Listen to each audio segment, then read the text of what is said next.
이어서 이 소록도 신사가 철거되고 또 민족 정신이 좀 더 제대로 세야 되지 않느냐 이런 입장을 갖고 계신 분의 이야기도 좀 곁들여 듣겠습니다. 광주국제고등학교 수석 역사교사이시죠. 노성태 선생님 연결돼 있습니다. 안녕하세요, 선생님.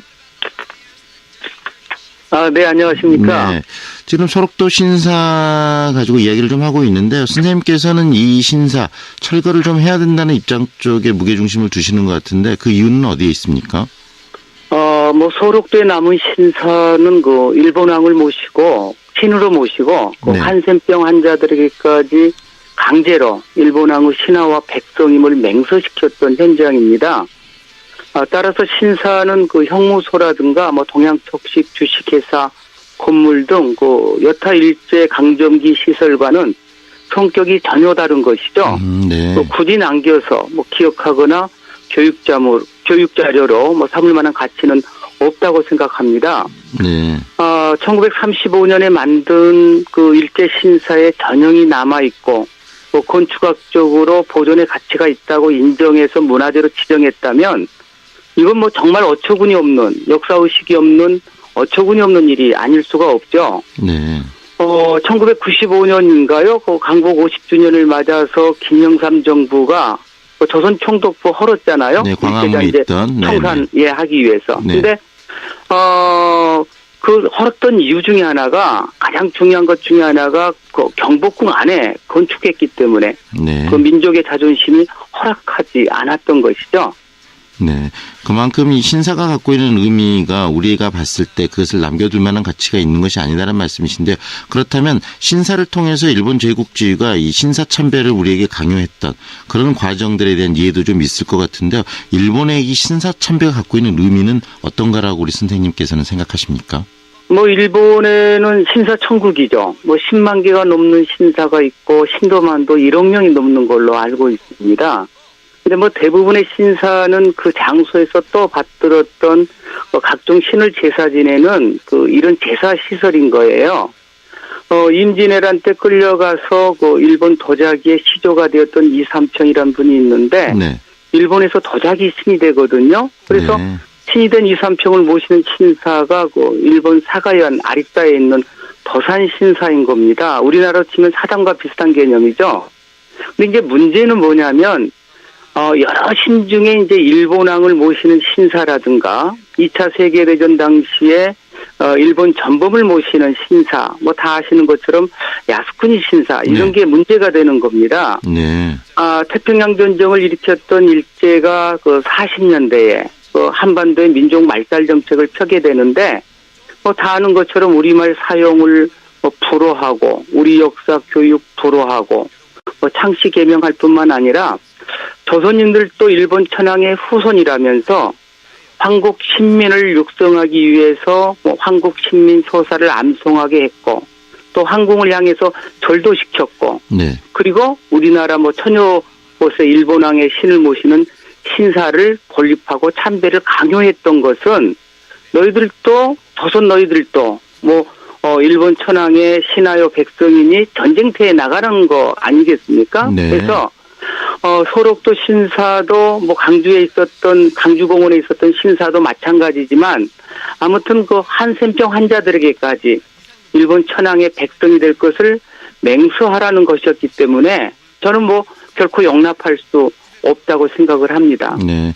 좀 전에 이 민족문화연구소 책임연구원 이야기로는 그런 아픔들이 있는 것들은 사실이다. 하지만 그것을 보면서 우리들 스스로가 다시 그런 역사를 반복하지 않기 위해서 역사 자료로서 좀 남길 필요는 있지 않느냐라는 이야기를 하던데요. 그런 입장에 대해서 그러면 우리 선생님께서는 어떻게 이야기하시겠습니까? 소록도 내 신사가 이제 원래 기능을 잃었고 우리나라에 만들었던 천여 개 중에 유일하게 남은 희소성도 있고 네. 그래서 교육자료로 참자 이렇게 주장하는 데에도 일리는 있다고 생각을 합니다. 네. 아마 상당수의 국민들도 그렇게 생각하는 사람들도 있겠죠.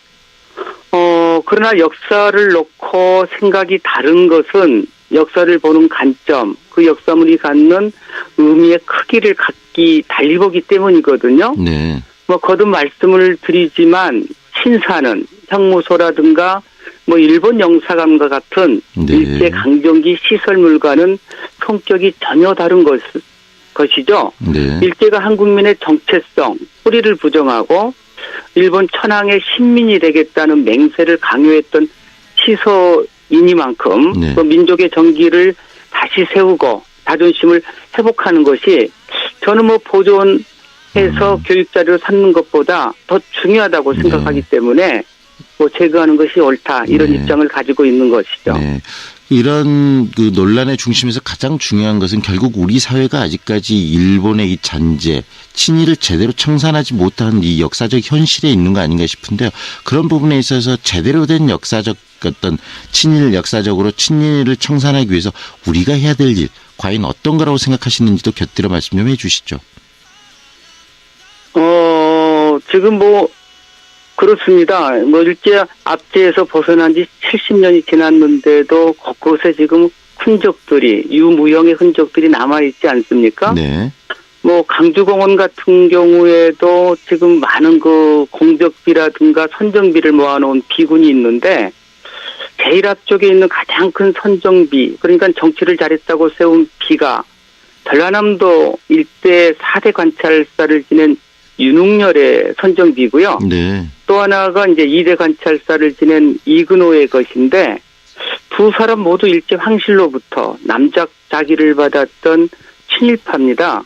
네. 그런데도 그 민주의 성지라고 말하는 강주 시민들은 아무런 의식도 없이 지난 수십 년간 강주공원에 지금 뭐 5.18 표지석도 서 있고 4월 혁명 추모비도 있고 네.